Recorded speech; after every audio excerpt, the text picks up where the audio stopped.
말씀 보도록 하겠습니다. 오늘은 신약성경 로마서 8장입니다. 신약성경 로마서 8장 16절에서 26절. 제가 가지고 있는 성경 신약성경 250쪽에 있습니다.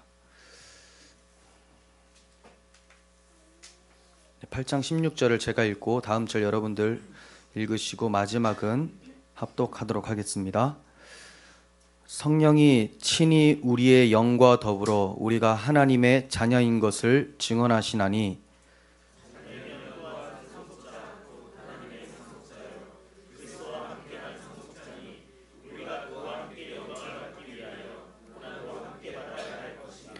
생각하건대 현재의 고난은 장차 우리에게 나타날 영광과 비교할 수 없도다. 피조물이 허무한데 굴복하는 것은 자기의 뜻이 아니요 오직 굴복하게 하시는 이로 말미암음이라.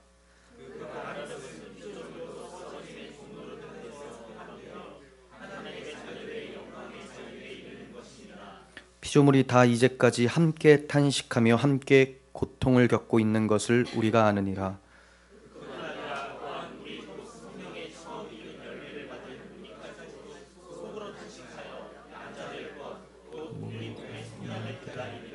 우리가 소망으로 구원을 얻었음에 보이는 소망이 소망이 아니니 보는 것을 누가 바라리요. 만일 우리가 보지 못하는 것을 바라면 참으로 함께요. 이와 같이 성령도 우리의 연약함을 도우시나니 우리는 마땅히 기도할 바를 알지 못하나 오직 성령이 말할 수 없는 탄식으로 우리를 위하여 친히 간구하시느니라. 아멘.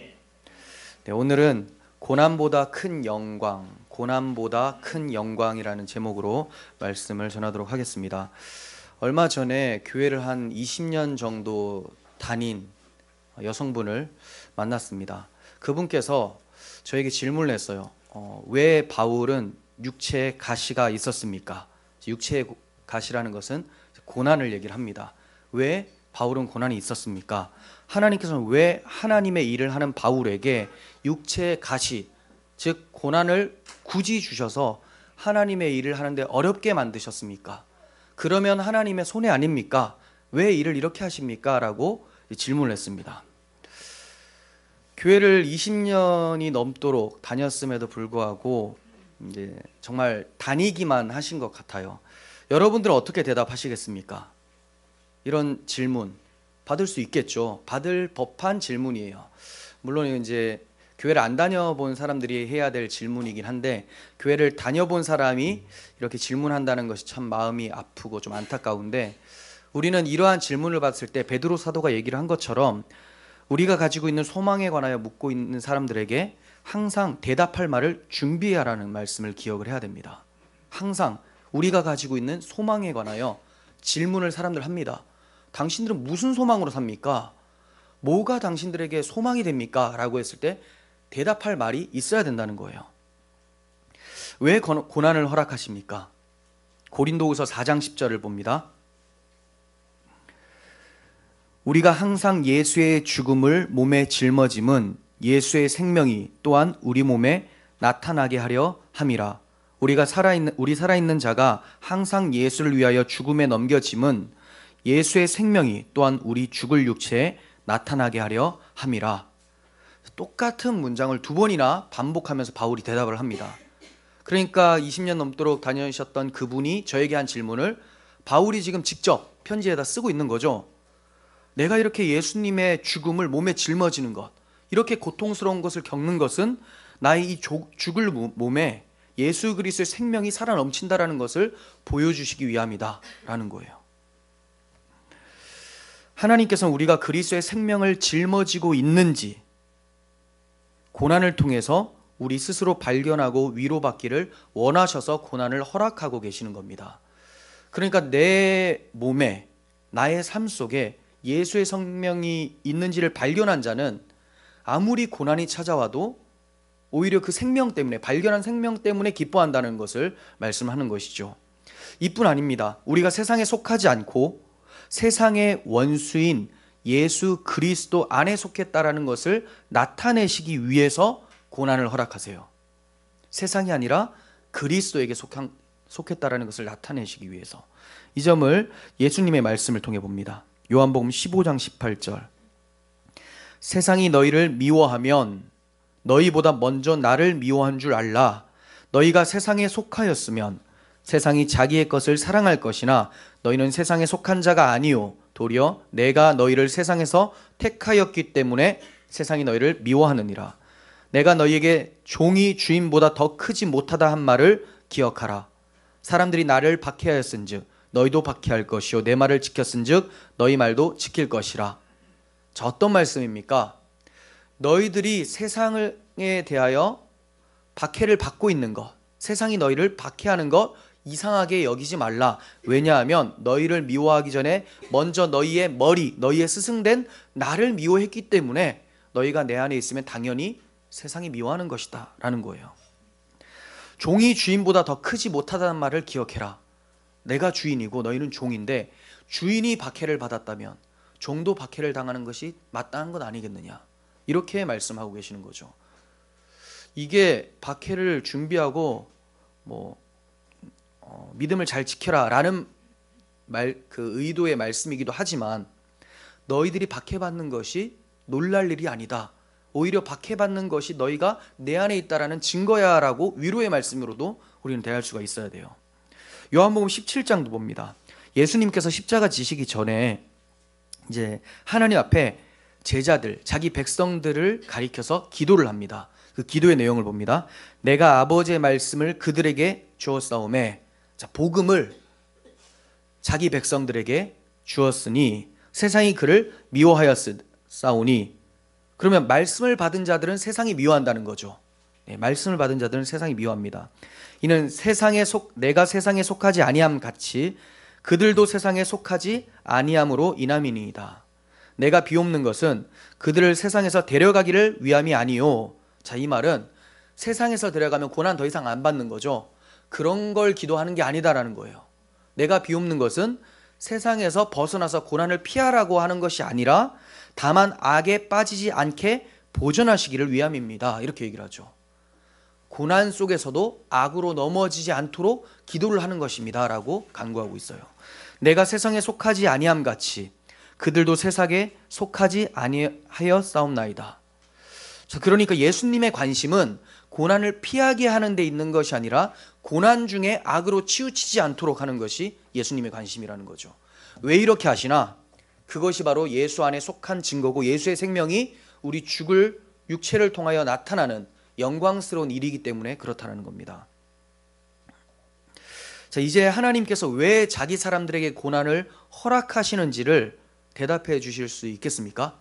대답을 잘 못하시겠으면 이 말씀 9절이라도 이제 외우시면 돼요. 내용을 다 못 외우시면 앞에 몇 장 몇 절이었다라고만 아시면 여러분들이 찾으셔서 대답할 말을 보여주시면 됩니다.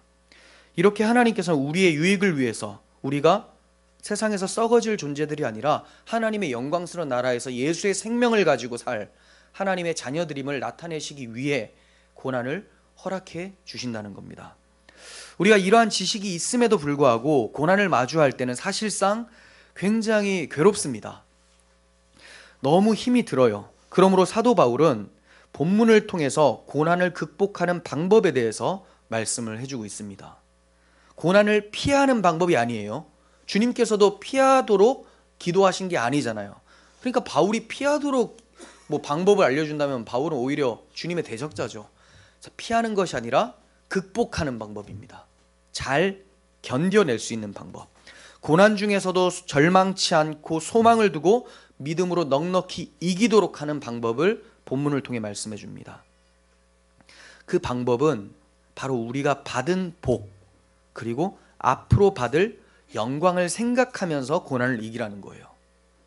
받은 복을 모르는 사람은 고난을 못 이기는 거고, 앞으로 받을 영광을 모르는 사람은 고난을 못 이기는 겁니다. 키워드는 여기 있어요. 받은 복과 받을 영광, 이것을 생각해 보라는 거예요. 그러면 우리가 어떤 복을 받았는지 한번 생각해 봅시다. 16절 보시면 성령이 친히 우리의 영과 더불어 하나님의 자녀인 것을 증언하시나니 라고 하죠.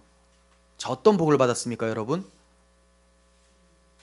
성령이 친히 우리의 영과 더불어 우리가 하나님의 자녀인 것을 증언하신다. 그러니까 우리가 받은 복을 세어보려면 제일 먼저 내가 하나님의 자녀가 되었구나, 이걸 떠올리라는 겁니다. 온 우주의 창조자시고 선하시고 자비롭고 온유하고 의로우신, 노하기를 더디하신 이 하나님께서 우리의 아버지가 되셨다라는 것을 생각해 보라는 거예요. 이 사실만으로도 우리는 절망치 않습니다. 어떤 대기업의 회장이 자신의 아버지라도 사람들이 그렇게 목이 굳고 자신감 있게 살아가는데, 우리의 아버지는 온 우주의 창조주라고 얘기를 하고 있어요. 그렇다면 우리가 절망할 것이 무엇이 있겠습니까? 만약에 우리가 고난이 찾아온다 할지라도 이 고난은 하나님이 없앨 수 있는 능력이 없어서가 아니라 우리의 유익을 위해서 주신다라는 것을 우리는 확신할 수가 있잖아요. 그렇기 때문에 우리는 절망할 수가 없다는 겁니다. 고난 자체는 괴로워요. 아픕니다. 몸이 힘듭니다. 하지만 절망할 수 없는 것은 우리는 받은 복이 있기 때문에 그렇다는 겁니다. 그런데 바울은 여기서 멈추지 않고 하나님의 자녀이기에 하나님 안에 있는 귀한 것들을 우리가 상속받을 것이라고 얘기를 하고 있어요. 생각해 보십시오. 자녀이기만 하고 아버지로부터 아무 상속을 못 받는다라고 생각하면 큰 유익을 못 느끼고 못 누리겠죠. 근데 아버지의 것이 곧 내 것이다라는 것이 자녀잖아요. 그게 상속자라는 겁니다. 그래서 17절에서는 이렇게 얘기를 합니다. 자녀이면 또한 상속자, 곧 하나님의 상속자요 그리스도와 함께한 상속자니라고 합니다. 아주 강조를 하고 있죠. 자녀는 상속자인데, 그런데 누구의 상속자인지를 잘 기억해라. 하나님의 상속자다. 누구하고 함께 얻는 상속? 그리스도와 함께 얻는 상속. 그렇다면 그리스도께서 얻으신 상속을 한번 떠올려 보시고 그 상속이 내 것이다 라는 것을 기억하라는 거예요. 갈라디아서 4장 7절에서도 이렇게 말씀하세요. 그러므로 네가 이후로는 종이 아니요 아들이니 아들이면 하나님으로 말미암아 유업을 받을 자니라. 아들이라면, 자녀라면 유업을 다 받는다라고 얘기를 해요. 아버지의 것이 다 자녀의 것이 되는 것처럼 우리 하나님 아버지의 것이기 때문에 이제 우리에게 유업으로 상속되어진다라는 것을 기억해서 고난을 극복하라라고 말을 하고 있는 겁니다.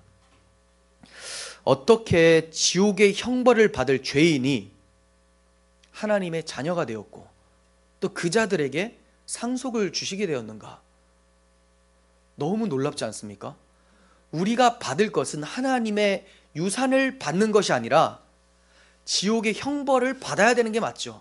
받을 것은 안 받고 받지 말아야 될 것을 받는 존재가 되어버렸어요. 이런 영광스러운 일을 생각한다면 지금 우리에게 처해 있는 고난이 비록 커 보일지라도 받은 은혜와 받을 영광을 생각해 본다면 비교조차 할 수 없다는 것을 우리는 알게 됩니다. 우리가 얼마나 영광스러운 신분이 되었는지는 히브리서 기자가 얘기를 하는데, 모든 천사들은 섬기는 영으로서 구원받을 상속자들을 위하여 섬기라고 보내심이 아니냐라고 해요. 우리는 천사를 본 사람은 없겠지만 뭐 사람들이 상상의 나래로 막 천사를 그려놓잖아요. 그리고 그 천사 또 영화에서도 많이 나오고, 그런 영화를 보면서 천사 정말 화려하고 대단하다. 와, 그리고 어떤 사람 보면 참 천사와 같다. 착한 사람들 보면 천사 같다. 칭찬으로 주로 천사를 얘기를 합니다. 누가 뭐 나쁜 행동하는데 저 천사 같은 놈 이렇게 합니까? 안 하잖아요. 천사는 항상 좋게 얘기를 해요. 좋게. 그리고 인간보다 뛰어나 보이는 것처럼 생각을 합니다. 하지만 히브리서 기자는 그 천사는 하나님의 상속을 받을 자들을 섬기라고 보낸 자들이다라고 얘기를 해요. 그 상속을 받을 자들이 누구냐? 바로 그리스도 안에서 하나님을 한 아버지를 섬기고 있는 우리들이라고 얘기를 해요. 그러므로 지금도 천사는 있습니다. 우리 눈에 안 보이지. 우리를 돕는 자로서 있는 거죠. 그 천사를 부러워할 것이 아니라 하나님 자녀된 자, 이 신분에 감격하는 것이 우리의 마땅한 반응입니다. 이렇게 귀한 하나님의 자녀라는 정체성, 신분을 우리가 잘한 것이 있어서 받은 것이 아니라 잘한 것 하나 없고 반역만 했을 때 예수 그리스도께서 우리를 위하여 십자가에서 죽으심으로 하나님의 사랑을 확증해 주신 거예요. 주님께서는 마지막 날 되어질 일들을 이렇게 말씀하십니다. 마지막 날에 하나님의 자녀가 어떠한 것을 받는지를 마태복음 25장에서 말씀하세요. 31절 봅니다.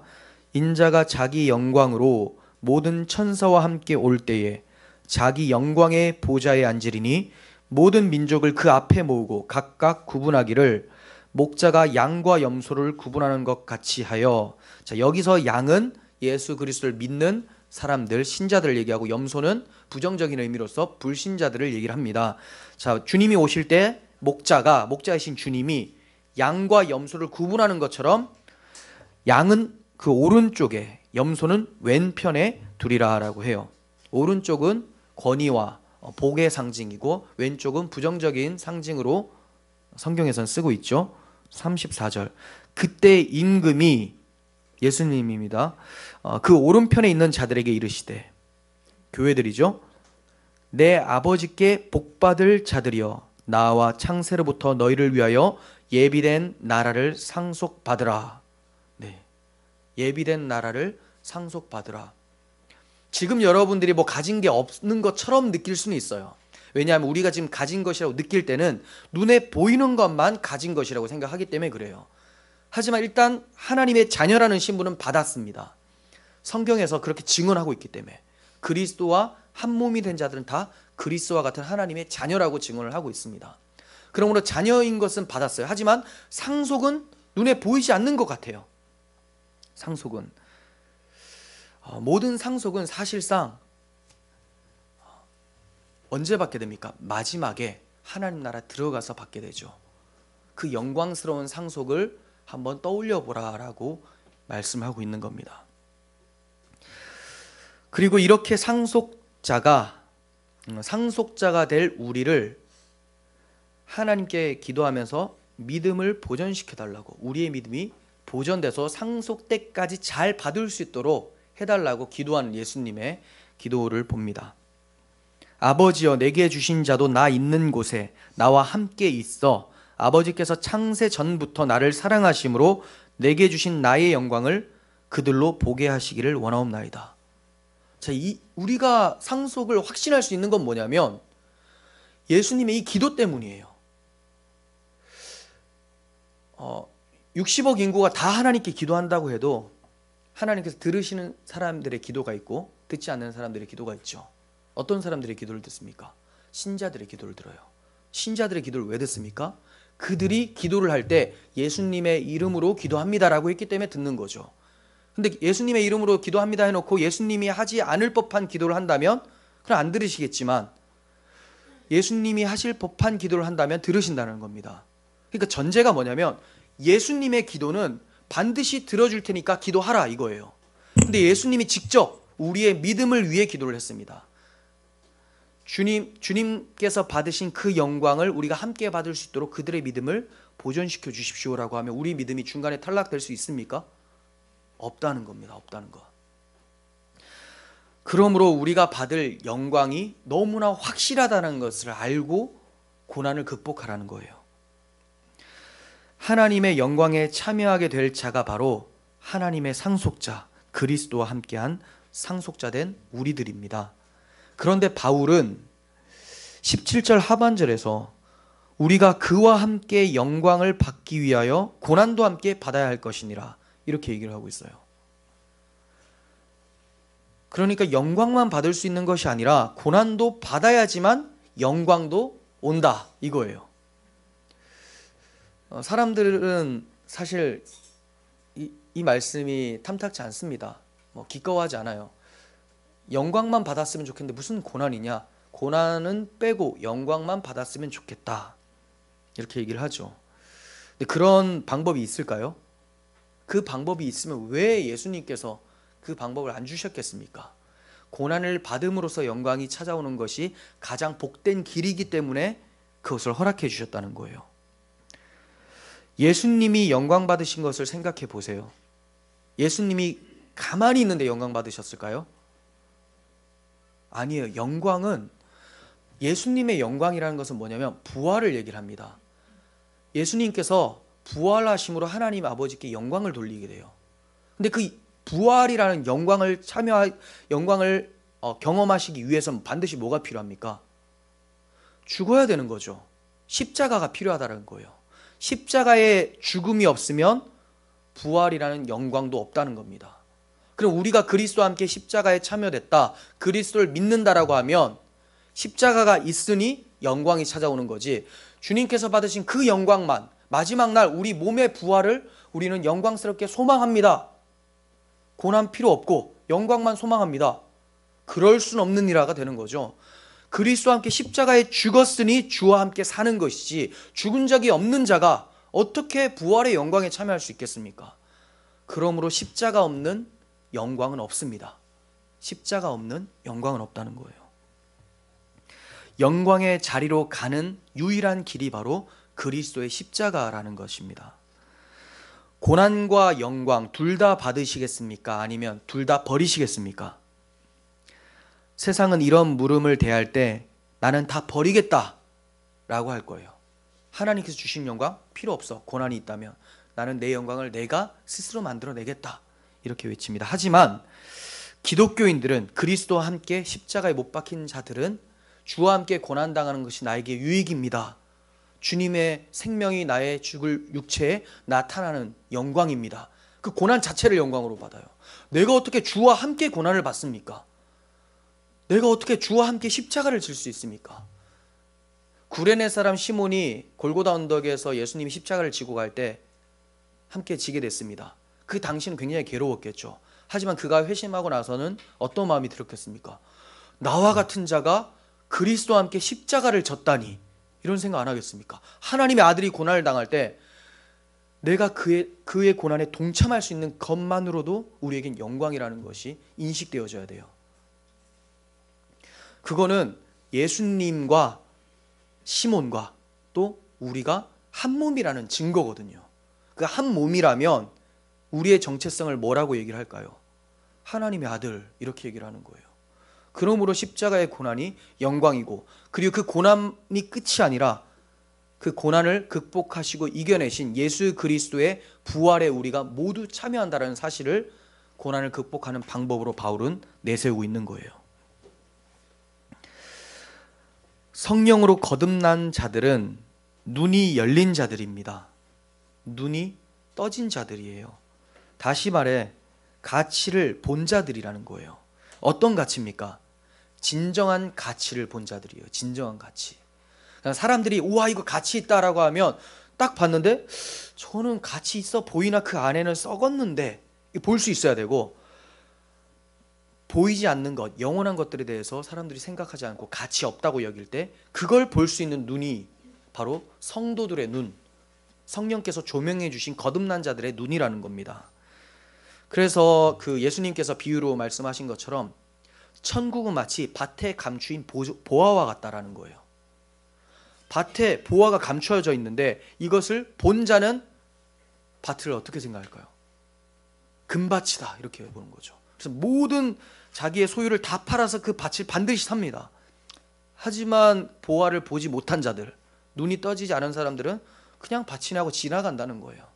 여러분 어떤 자입니까? 성령으로 인하여서 그리스도라고 하는 보화를 본 자들이잖아요.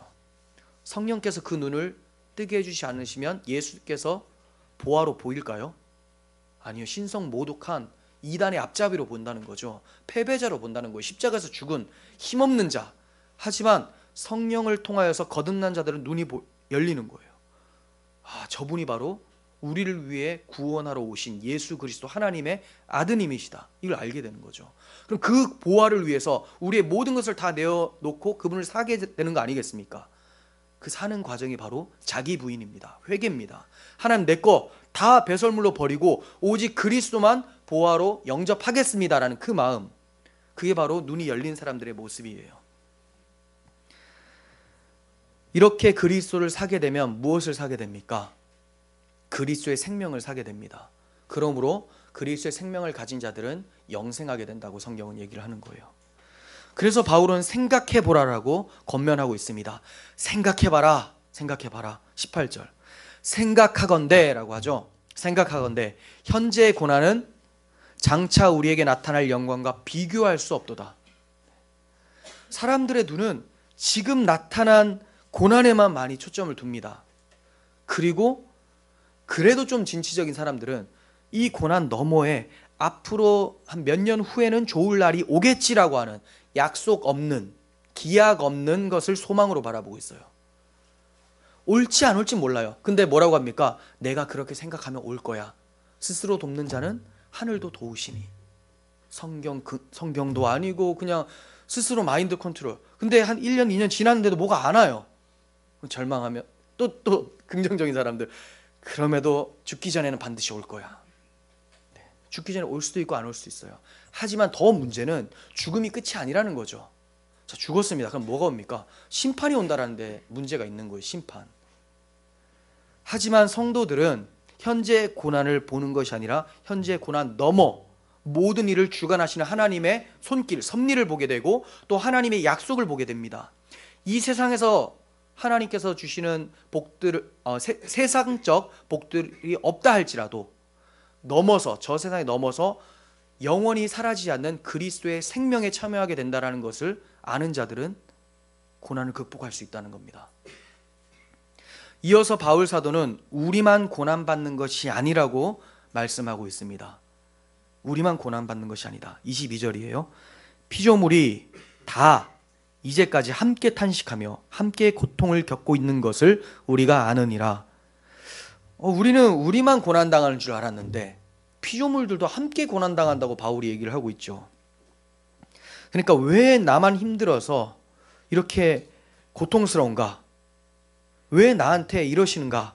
라는 말 하지 말라고 이렇게 로마서에서 말씀하고 있는 거죠. 피조물이 함께 고통당하고 있다. 생각해 보세요. 피조물이 뭔가 잘못을 해서 고통당하고 있습니까? 바울이 이렇게 얘기를 한 것은 피조물이 고통당하니까 너도 고통당하는 것을 너무 힘들어하지 말라, 이 정도의 취지에서 그치는 말이 아니에요. 피조물이 왜 고통당하는지 한번 생각해 봐라 라는 거예요. 피조물이 고통당하는 것은 죄 때문입니다. 인간들의 죄 때문이에요. 창세기 3장 17절 보시면 아담에게 이르되 네가 네 아내의 말을 듣고 내가 내게 먹지 말라 한 나무의 열매를 먹었은즉 땅은 너로 말미암아 저주를 받고 너는 내 평생에 수고하고야 그 소산을 먹으리라. 땅이 내게 가시덤불과 엉겅퀴를 낼 것이라. 자, 뭐 때문에 땅이 저주를 받았습니까? 인간의 죄 때문이죠. 불순종이라는 죄 때문에, 교만함 때문에. 세상을 다스리는 사명을 받은 대리 통치자가 죄를 범하여 저주를 받았습니다. 그러면 그 대리 통치자가 통치하고 있는, 다스리고 있는 것들도 함께 저주를 받겠죠. 그 아래에 있었기 때문에.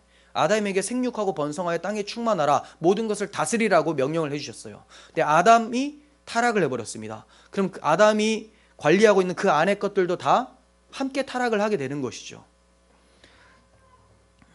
그러므로 피조물이 썩어지고 병들고 죽게 되는 것, 그리고 창조의 목적대로 사용되지 않고 욕망을 위해 사용되고 있는 이 상태, 이러한 것들이 피조물의 고통이에요. 피조물이 막 썩어지고 그런 것들도 있고, 또 나무 잘 깎아가지고 오히려 예배 드리는 처소에 뭔가 만드는 것이 아니라 불상을 만들거나 다른 피조물 우상으로 섬기는데 막 쓰이고 있어. 자기들이 뜻이 아니잖아요. 탄식을 하는 거예요. 이건 창조의 목적이 아닌데? 이게 아닌데? 그리고 얘네들이 막 서로 물어뜯고 죽이고 이런 것들도 나타납니다. 짐승들, 피조물이란 건 모든 걸 얘기를 하니까. 이게 왜 일어나는가? 저놈들은 잡아먹지 못해 안달이야 라고 하는데, 그게 바로 그 말하는 너 때문이다 라는 거예요. 죄 때문이다. 그러니까 나 죽겠네가 아니라 나 때문에 쟤 죽게 됐네 라고 탄식하라는 거죠. 바울이 그렇게 함으로써 피조물이 다 탄식하고 있다. 왜? 너의 죄 때문에. 이거 기억하라는 거죠. 이렇게 피조물이 고통을 당하면서 고대하는 바가 있습니다. 그리고 바라는 바가 있다고 얘기를 합니다. 19절, 피조물이 고대하는 바는 하나님의 아들들이 나타나는 것이니. 네, 피조물이 뭘 고대한다고요? 하나님의 아들들이 나타나는 것을 간절히 기대한대요. 그리스도와 연합된 하나님의 자녀인 교회가 나타나는 것, 그죠? 하나님의 아들들, 교회들이 나타나는 것, 이것을 간절히 바랍니다. 이 교회들이 나타나는 것의 궁극적인 것은 뭐냐면 하나님 나라가 임하는 걸 얘기를 해요. 온통 다 하나님의 아들들로 도배가 되어 있으면, 자, 그들이 회복이 된 거죠. 하나님 나라가 회복된 거죠. 교회, 하나님의 아들들이 나타난다는 것은 죄인이 회복되어서 하나님 자녀가 되었다라는 거예요. 하나님의 자녀로만 구성된 곳이 하나님 나라입니다. 하나님 나라가 회복됐으면 이제 피조물들도 그 안에서 이제 회복이 된다라는 것을 얘기를 합니다. 다스리던 자들이 회복이 되어야지만 그 아래에 있던 모든 피조물들이 회복되는 것이고, 그들의 다스림 속에 모든 피조물들이 하나님께 영광을 돌리는 목적으로 사용되어지기 때문에 그들이 간절히 고대하고 있다고 얘기를 합니다. 이것이 21절에서도 나타나요. 그 바라는 것은 피조물도 썩어짐의 종로로 탄 데서 해방되어 하나님의 자녀들의 영광의 자유에 이르는 것이니라. 썩어짐의 종로로 탄 데서 회방되어서 이제 하나님의 자녀들이 누리는 그 영광에 그들도 참여되길 원한다. 하나님의 영광을 위해 사용되어지길 원한다는 거죠. 바울은 이어서 성도들의 탄식도 얘기를 합니다. 피조물만 탄식하는 것이 아니라 이제 성도들도 탄식하고 있다라는 거예요. 23절, 그뿐 아니라 또한 우리 곧 성령의 처음 익은 열매를 받은 우리까지도 속으로 탄식하여 양자될 것, 곧 우리의 몸의 속량을 기다리느니라. 그러니까 성도들은 무엇을 위해 탄식하면서 참고 기다립니까? 부활을 위해서, 몸의 속량, 부활을 위해서라는 겁니다. 여러분, 왜 몸의 속량, 부활을 그처럼 간절히 원할까요? 한번 생각해 보세요. 그게 뭐가 그렇게 좋길래 부활을 원할까요? 언뜻 생각하면 그 나라, 부활한 몸을 가지고 하나님 나라에 들어가면 참 좋겠다라는 그 막연한 생각, 이 막연함은 반드시 세속으로 연결이 됩니다. 막연해지면. 그래서 지금은 겨울이 오면 참 춥고 그런데 거기는 따뜻하겠구나. 지금은 집이 별로 안 좋은데 그곳은 집이 참 좋겠구나. 이런 이제 내가 부활의 몸을 입으며 들어갈 그 하나님 나라는 이런 세속의 영광이 있겠구나 라고 생각하기 쉬운데, 지금 이들이 몸의 속량을 기다린다는 말은 이 몸은 어떤 몸이에요? 죄로 인해 죽을 몸이죠. 그래서 죄에 노출이 되어서 죄를 짓게 되는 몸입니다. 근데 지금 바울 사도와 같은 이 사도들이 간절히 바랬던 속량은 뭐냐? 이제 죄 없는 곳에서 하나님의 영광을 위해서만 살 수 있게 되는 그 영광을 간절히 기다렸다는 겁니다. 사실 오늘날 교회에서 이 후자의 영광을 원합니까? 전자의 영광을 많이 원합니까? 전자의 영광을 많이 원해버렸기 때문에 굉장히 문제가 많이 생기죠. 세상 사람들이 그토록 원하는 것을 원치 않고 세상 사람들이 싫어하는 것을 원하면 세상 사람들이 시기도 안 느껴요. 근데 지금 세상 사람들이 간절히 원하는 것을 세속의 방법을 동원해서 나쁜 짓으로서 세속의 영광을 취하니 세상 사람들이 시기를 느껴서 고발을 하는 거죠. 나도 사실 그걸 하고 싶은데 자기들은 착하다고 하면서 하나님 믿는다고 하면서 더 나쁜 짓을 하고 그걸 취하는구나. 근데 그렇지 않고 그들이 원치 않은 그리스도의 영광만을 쫓아 산다면 뭘 고발을 합니까? 그냥 실황은 딱 그거예요. 그리스도를 믿어야 구원받는다는 그 사실이 싫어서 박해할 뿐이지, 우리들의 뭐 교회 재산이 많아서 부러워해서 이렇게 지적을 하거나 이런 건 없어진다는 거죠. 우리가 간절히 바라고 탄식해야 될 바는 몸의 속량입니다. 그 몸의 속량은 죄로부터의 완전한 해방을 의미하는 것입니다. 여러분, 이처럼 죄가 밉고 죄에서 해방되고 싶은 마음이 있습니까? 그런 마음이 있어야 돼요. 그래야지 천국에 갈 수가 있는 겁니다. 천국은 죄를 미워하는 사람들이 들어가는 거지, 죄의 그 주는 쾌락을 막 누리고 싶은 사람이 들어가는 곳이 아니에요. 그럼 그곳에는 그런 게 없거든요. 얼마나 지옥 같겠습니까, 그곳이. 그러므로 죄를 미워하고 죄와 치열하게 싸우면서 승리하고자 열망하는 사람들이 들어갈 곳이 천국이라는 것입니다. 바울 사도는 이어서 이제 하나님 나라의 유업을 받을 자와 받지 못하는 것에 대해서 설명을 합니다. 제가 이 말씀을 왜 하고 있냐면, 몸의 속량을 받지 못하면 하나님 나라는 받을 수 없다 이거예요. 고린도전서 15장 50절, 형제들아 내가 이것을 말하노니 혈과 육은 하나님 나라를 이어받을 수 없고 또한 썩는 것은 썩지 아니하는 것을 유업으로 받지 못하느니라. 보라 내가 너희에게 비밀을 말하노니, 비밀입니다. 사람들 몰라요. 근데 이제 우리는 알죠. 들으니까. 우리가 다 잠잘 것이 아니요 마지막 나팔의 순식간에 호련히 다 변화되리니 나팔 소리가 나매 죽은 자들이 썩지 아니할 것으로 다시 살아나고 우리도 변화되리라. 이 썩을 것이 반드시 썩지 아니할 것을 입겠고, 썩을 것이라는 건 뭡니까? 육체죠. 죽을 육체. 썩지 아니할 것을 입는다는 것은 주님께서 부활하신 그 몸을 얘기를 해요. 영광스러운 몸. 이 죽을 것이 죽지 아니함을 입으리로다. 자, 영생을 얻는다는 말이죠. 이 썩을 것이 썩지 아니함을 입고 이 죽을 것이 죽지 아니함을 입을 때에는 사망을 삼키고 이기리라고 기록된 말씀이 이루어지리라. 사망 권세 이기고 부활하신 예수라고 하죠.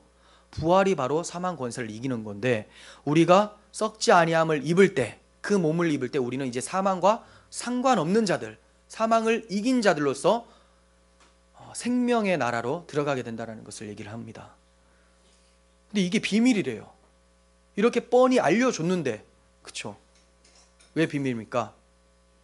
이걸 가르쳐 주기 전까지는 사람들이 몰랐던 거죠. 그래서 비밀이었고, 근데 지금은 계시가 되었는데, 그쵸? 계시가 되었는데 아직까지도 비밀이에요. 왜요? 봐도 안 믿으니까. 밖에 나가서 여러분 죽음 이후에 끝이 아니에요 라고 한다면 뭔 소리야 라고 하죠. 비밀이기 때문에 그렇습니다. 믿음이 있는 자들은 비밀을 보게 되고, 믿음이 없으면 비밀은 여전히 밭에 감추인 보화와 같이 보이지 않는 상태에 남아있는 거죠. 바울은 앞으로 일어날 이러한 영광을 소망으로 삼으라 라고 이어서 말씀합니다. 24절, 우리가 소망으로 구원을 얻었음에 보이는 소망이 소망이 아니니 보는 것을 누가 바라리요. 이것은 우리가 아직까지 몸의 속량을 받지 않았기 때문에 구원이 완성되지 않았지만, 그렇죠? 구원이 완성되려면 몸의 속량이 있어야 되는데 아직까지는 아니에요. 앞으로 이루어질 것을 소망하면서 기다리라는 말씀이죠. 우리가 소망으로 구원을 얻었음에, 아직 이루어지진 않았지만 바라본 것은 반드시 되어질 일이기 때문에 구원을 얻은 것이다 라고 얘기를 하고 있어요. 소망으로 구원을 얻었으니 라고 합니다. 25절, 만일 우리가 보지 못하는 것을 바라면 참음으로 기다릴지니라. 우리가 보지 못하는 것을 바라면 참음으로 기다릴지니라. 우리가 몸의 속량을 받을 것, 지금 눈에 안 보이잖아요. 약속입니다. 약속받은 것은 믿음을 가지고 참음으로 기다리라. 때가 이르면 반드시 응하겠다라고 말씀하시는 거죠. 여러분, 우리는 보이는 것을 소망하는 자들이 아닙니다. 보이는 것을 소망하는 것은 믿음이 필요가 없어요. 보이는 것은 그냥 인식이라고 말씀을 드렸잖아요. 있는데 뭘 소망을 합니까? 소망이란 것은 보이지 않지만 있다고 여기면서 좌절치 않고 나아가는 것을 소망이라고 하잖아요. 약속에 근거하는 겁니다. 하나님의 약속을 믿어서 믿음으로 바라는 것들을 본 것처럼 살아가는 사람들이 소망을 가진 사람들이에요. 그러므로 영광스러운 것을 소망하며 고난 중에도 참음으로 기다리는 자들이죠. 다니엘이 그랬습니다. 구약 성경에 나타난 다니엘이 어떤 사람입니까? 예루살렘 성전이 파괴가 되어지죠. 바벨론에 의해서. 그들이 왜 쳐들어왔습니까? 하나님께서 몽둥이로 쓰신 거예요. 왜요? 그들의 우상 숭배와 언약을 망각하고 스스로 주인이 되어 살아버린 이 세속화 때문에. 그래서 바벨론이라는 지팡이를 들어서 하나님께서 막대기를 들어서 때리십니다. 때린 것이 예루살렘 성전이 파괴되고 바벨론 포로로 끌려간 거예요. 끌려갔어요. 70년 후에 하나님께서 귀환하게 해주시겠다고 약속을 해주셨습니다. 다니엘 같은 사람을 남은 자라고 하는데, 끝까지 믿음으로 남았다라는 겁니다. 이런 사람들의 특징은 그 하나님의 약속을 믿으면서 기도합니다. 불타 없어진 예루살렘 성전을 바라보면서 기도해요. 그 대가로 사자굴에도 던져지게 되죠. 하지만 하나님의 보호로 그가 보호를 받습니다. 아무 상함도 받지 않고 사자굴에서 나오게 되죠. 그리고 때가 차서 70년이 되니 다시 약속의 땅 가나안으로 들어가게 돼요. 그리고 때가 차서 스룹바벨 성전이 만들어지게 됩니다. 그토록 약속을 믿으면서 예루살렘 성전은 다시 세워질 것이고 70년 후에는 반드시 우리는 돌아가겠다라는 그 소망을 가지고 살았어요. 그 소망 가운데 아무 일이 없었습니까? 고난이 있었죠. 사자굴에 던져졌고 다니엘의 세 친구들은 풀무불에 던져졌어요. 하지만 그들이 죽지 않았습니다. 이것은 무엇을 얘기를 하냐면 우리 육신이 하나님 나라 갈 때까지 안 죽는다는 말이 아니라 우리의 믿음이 세상이 절대로 없앨 수 없는, 죽이게 할 수 없는 믿음이다. 하나님 우리의 믿음을 끝까지 보존하셔서 소망대로 때가 이르면 그 나라로 인도하실 것이다라는 것을 나타내는 것입니다. 로마에 있는 그리스도인들에게 편지하고 있는 바울 또한 마찬가지입니다. 그의 삶에 아무런 고난이 없었습니까? 제가 이야기 갈라디아서라는 책을 보고 있는데 요즘에는 이제 신라의 일기라고 바꾸어서 제목이 나오고 있어요. 그러니까 갈라디아서를 쓰게 된 배경을 신라라는 사람이 이제 쓴 거예요. 그냥 상상으로 한 거죠. 이 진 에드워드라는 사람이 쓴 건데요. 거기에 아주 자세하게 바울의 고난에 대해서 상상의 나래를 펼쳐서 추론해서 쓰게 되는데 이거 어떻게 살 수 있을까? 이 정도로 그려놓고 있어요. 보통 뭐 로마 채찍으로 때리려고 바울을 벗겼는데 로마인들이 못 때린다는 거죠. 왜? 이미 상처가 너무나 깊어서 놀래버린 거예요. 벗겼는데 놀래요. 당연히 그렇지 않겠습니까? 한두 번 맞았습니까? 그가 얼마나 고통당했는지 고린도후서 11장 23절부터 한번 보도록 하겠습니다. 그들이 그리스도의 일꾼이냐 정신없는 말을 하거니와, 자, 이 무슨 의역해드릴게요. 그들이 그리스도의 일꾼이 맞냐? 내가 지금 정신없는 말처럼 하는 것처럼 보일지 몰라도 나는 더 그리스도의 일꾼이다, 이거예요. 내가 수고를 넘치도록 하고 옥에 갇히기도 하고, 우리 감옥 한 번 가면 얼마나 괴로운데 옥에 갇히기도 하고 갇히기도 더 많이 하고 매도 수없이 맞고 여러 번 죽을 뻔하였으니 유대인들에게 40에 하나 감한매를 5번 맞았으며, 왜 40에 하나 감한매냐면 40대를 때리면 죽은 사람들이 참 많았어요. 그래서 40대까지는 때리면 안 된다. 그러니까 최고로 많이 때린 게 39대예요. 이거를 5번, 우리가 회초리 맞는 것을 생각하시면 안 됩니다. 5번 맞았고 3번 태장으로 맞고 1번 돌로 맞고, 돌은 조약돌 이런 거 아니에요. 이만한 거 그 이슬람이나 이렇게 다 처형할 때 하는 거 있죠. 죽일 때 쓰는 거. 그래서 돌로 맞아서 죽은 줄 알고 내다 버린 적도 있었잖아요. 바울을 다시 일어나서 또 전도하러 들어가고 이런 사람. 3번 파선, 배에 물 조금 들어와도 난리가 난데 파선을 당했어요. 배를 못 타죠. 근데 3번이나 더 탔다는 거죠. 3번만 탄 게 아니죠.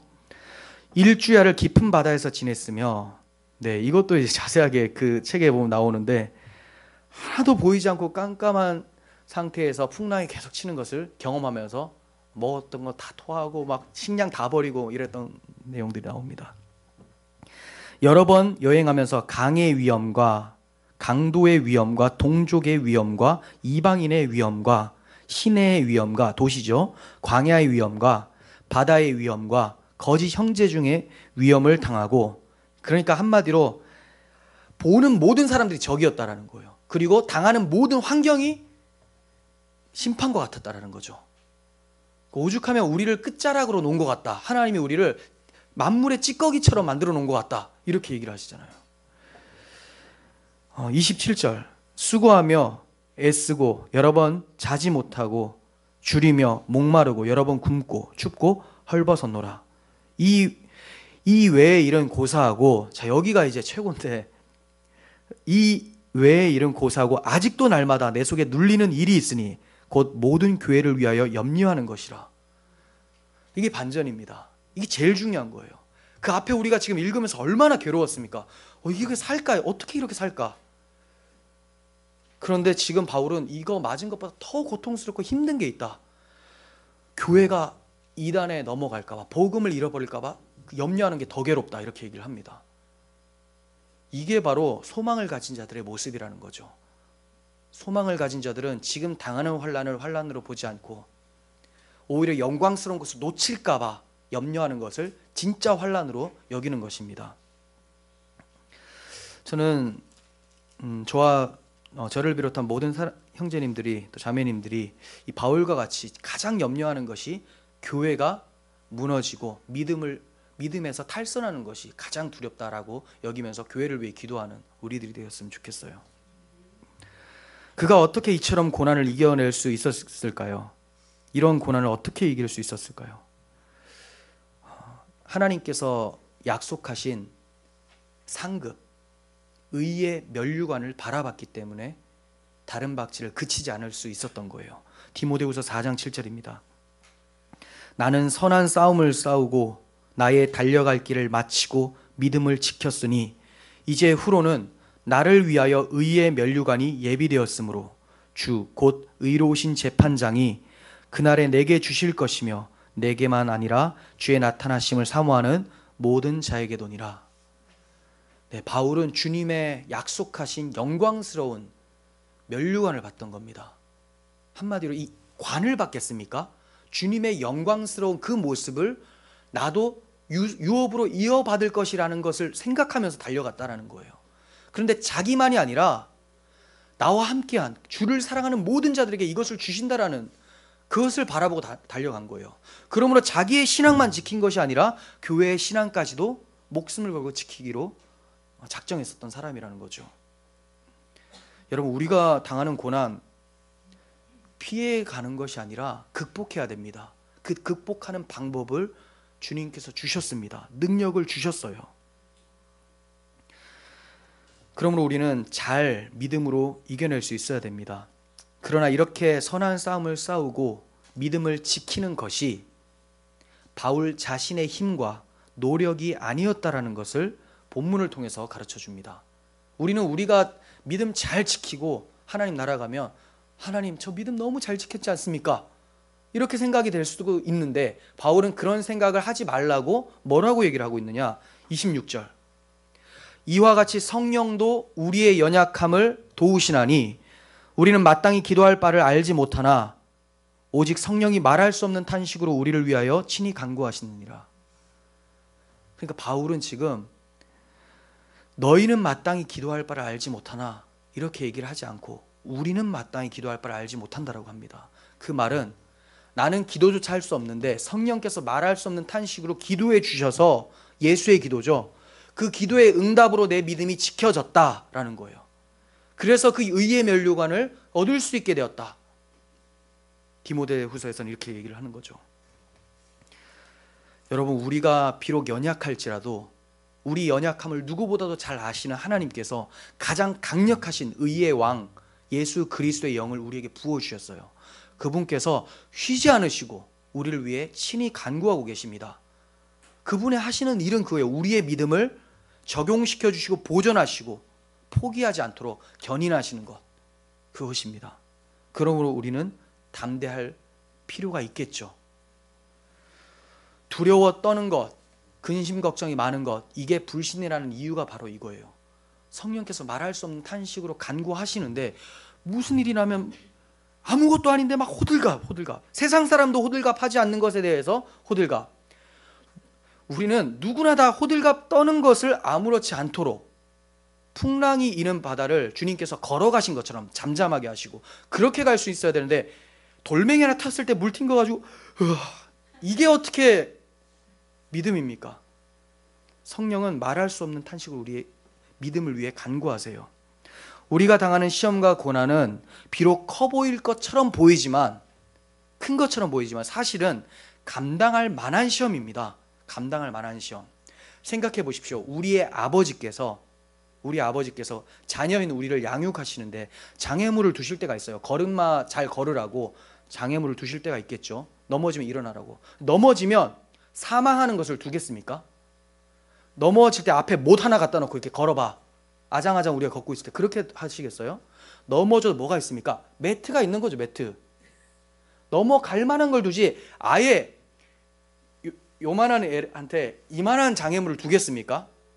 발 들었을 때 넘어갈 만한 한 5cm 정도, 10cm 정도, 이 정도의 높이만 두신다는 거예요. 조금 잘 걷는 애들은 15cm 정도 놓을 수 있겠죠. 그러니까 무슨 말이냐면 감당할 만한 시험을 두시는데 우리는 무슨 고난만 당하면 하나님 저 어떡하라고요? 어떡할 수 있는 방법을 다 마련해 주시고 하시는 겁니다. 그 방법이 뭐냐? 기도죠. 내가 기도할 때, 내가 엄청 탄식하면서 기도할 때는 누가 함께 탄식하는 겁니까? 내 안에 계신 성령께서 탄식하면서 아버지께 간구하니 아버지께서 우리의 기도를 들으시고 예수의 기도를 들으시고 능력을 주셔서 받은 복과 받을 영광을 바라보며 이겨내게 하신다는 거죠. 끊임없이 십자가를 참으신 예수 그리스도를 묵상하시고 그 십자가로 인해서 받을 영광을 묵상하시길 바랍니다. 이것이 고난을 이기는 능력이에요. 끝으로 히브리서 기자의 권면을 가슴에 새기면서 마치도록 하겠습니다. 히브리서 12장 2절입니다. 함께 읽겠습니다. 시작. 믿음의 주요 또 온전하게 하시는 이인 예수를 바라보자. 그는 그 앞에 있는 기쁨을 위하여 십자가를 참으사 부끄러움을 개의치 아니하시더니 하나님 보좌 우편에 앉으셨느니라. 너희가 피곤하여 낙심하지 않기 위하여 죄인들이 이같이 자기에게 거역한 일을 참으신 일을 생각하라. 아멘. 네, 우리가 고난을 이기는 방법은 십자가를 개의치 아니하시고 참으신 예수를 기억하는 것. 그분이 어디까지 참으셨습니까? 자기를 거역하여 십자가에 매어단 우리들을 끝까지 참으셨습니다. 그분의 인내를 바라보면서 우리가 극복할 수 있어야 됩니다. 이것이 바로 피곤하여 낙심하지 않는 방법이에요. 예수를 바라보지 못하면, 예수께서 받으신 그 영광을 바라보지 못하면 우리는 중도 하차할 수 있습니다. 하지만 말할 수 없는 탄식으로 우리를 위해 간구하시는 그 성령께서 우리의 믿음을 보존하시고 날마다 그 영광을 바라보며 고난을 극복할 수 있도록 해주실 줄을 믿습니다. 기도하겠습니다. 거룩하신 하나님, 저희의 눈을 들어서 받은 복을 보게 하시고 받을 영광을 바라보게 하여 주시옵소서. 하나님의 자녀이기에 받을 상속을 바라보고 그리스도와 함께한 상속자임을 기억하게 하여 주시옵소서. 주님의 인내를 기억하게 하시고 주께서 우리 안에서 함께 인내하게 하심으로 믿음으로 승리할 수 있도록 도와주시옵소서. 예수님의 이름으로 기도합니다. 아멘.